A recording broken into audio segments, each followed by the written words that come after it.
Walk Two Moons, Chapter 4. That's What I'm Telling You. On the day that Phoebe sat next to me at lunch and told me I was brave, she invited me to her house for dinner. To be honest, I was relieved that I would not have to eat at Margaret's again. I did not want to see Dad and Margaret smiling at each other. I wanted everything to be like it was. I wanted to be back in Bybanks, Kentucky, in the hills and the trees, near the cows and chickens and pigs. I wanted to run down the hill from the barn and through the kitchen door that banged behind me and see my mother and my father sitting at the table peeling apples. Phoebe and I walked home from school together. We stopped briefly at my house so I could call my father at work. Margaret had helped him find a job selling farm machinery. He said it made him happy as a clam at high water to know that I had a new friend. Maybe this is really why he was happy, I thought, or maybe it was because he could be alone with Margaret Cadaver. Phoebe and I then walked to her house. As we passed Margaret Cadaver's house, a voice called out, "Sal! Sal! Is that you?" In the shadows on the porch, Margaret's mother, Mrs. Partridge, sat in a wicker rocker. A thick, gnarled cane with a handle carved in the shape of a cobra's head lay across her knees. Her purple dress had slipped up over her bony knees, which were spread apart, and I hate to say it, but you could see right up her skirt. Around her neck was a yellow feather scarf. "My boa," she once told me, "my favoritest boa." As I started up the walk, Phoebe pulled on my arm. "Don't go up there," she said.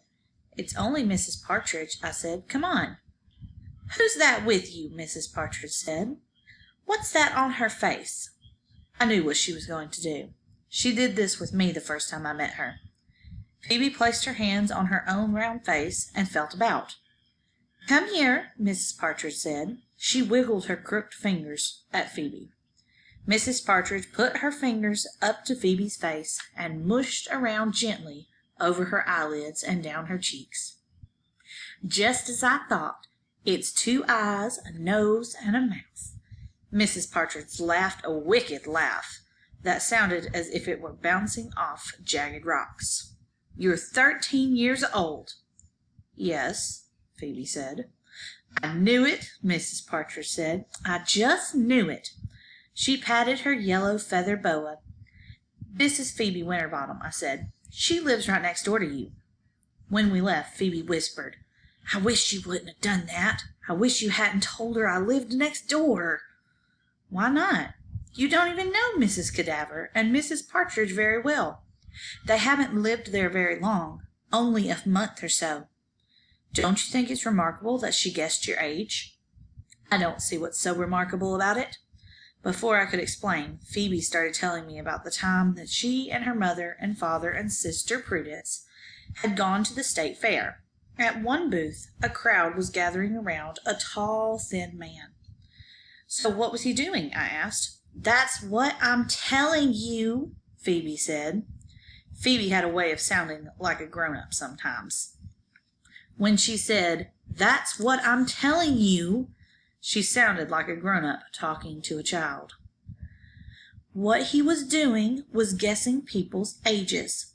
All around, people were saying, "Oh," and "amazing," and "how did he do that?"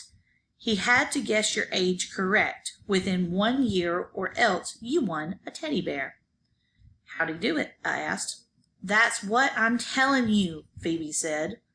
The thin man would look someone over carefully, close his eyes, and then he would point his finger at the person and shout, 72! At everyone? He guessed everyone to be 72. "Sal," she said, "that's what I'm trying to tell you. I was just giving an example. He might have said 10 or 30 or 72. It just depended on the person. He was astounding." I really thought it was more astounding that Mrs. Partridge could do this, but I didn't say anything. Phoebe's father wanted the thin man to guess his age. "My father thinks he looks very young. and he was certain he could fool the man. After studying my father, the thin man closed his eyes, pointed his finger at my father, and shouted, 52! My father gave a little yelp, and all around people were automatically saying, "Oh, and amazing," and all that. But my father stopped them. Why? Phoebe pulled on one of her yellow curls. I think she wished she hadn't started this story in the first place. Because he wasn't anywhere near 52. He was only 38. Oh. And all day long my father followed us through the fair, carrying his prize, a large green teddy bear. He was miserable. He kept saying, 52? 52? Do I really look 52? Does he? I said. Phoebe pulled harder on her hair. No, he does not look 52. He looks 38. She was very defensive about her father. Phoebe's mother was in the kitchen. I'm making blackberry pie, Mrs. Winterbottom said. I hope you like blackberries. Is there something wrong? Really, if you don't like blackberries, I could... No, I said. I like blackberries very much. I just have some allergies, I think. To blackberries? Mrs. Winterbottom said. No, not to blackberries. The truth is, I do not have allergies, but I could not admit that the blackberries reminded me of my mother. Mrs. Winterbottom made me and Phoebe sit down at the kitchen table and tell her about our day. Phoebe told her about Mrs. Partridge guessing her age. She's really remarkable, I said. Phoebe said, It's not that remarkable, Sal. I wouldn't exactly use the word remarkable. But Phoebe, I said, Mrs. Partridge is blind. Both Phoebe and her mother said, Blind?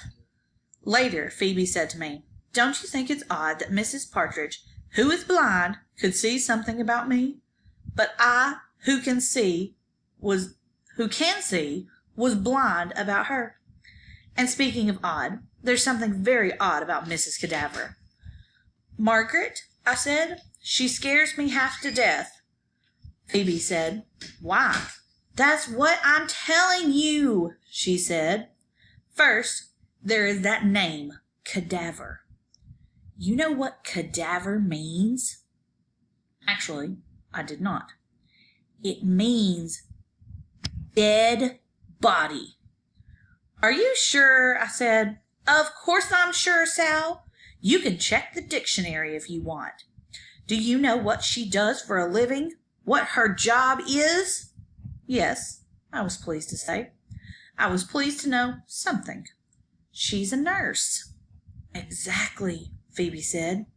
Would you want a nurse whose name meant dead body and that hair? Don't you think all that sticking out red hair is spooky? And that voice, it reminds me of dead leaves blowing around on the ground. This was Phoebe's power. In her world, no one was ordinary. People were either perfect like her father, or more often they were lunatics or axe murderers. She could convince me of just about anything, especially about Margaret Cadaver. From that day on, Margaret Cadaver's hair did look spooky, and her voice did sound exactly like dead leaves. Somehow, it was easier to deal with Margaret if there were reasons not to like her. I definitely did not want to like her.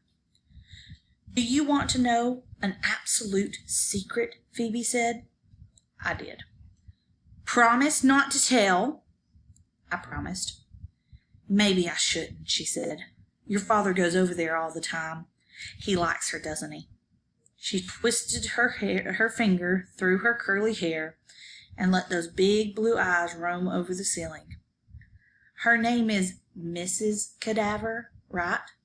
Have you ever wondered what happened to Mr. Cadaver?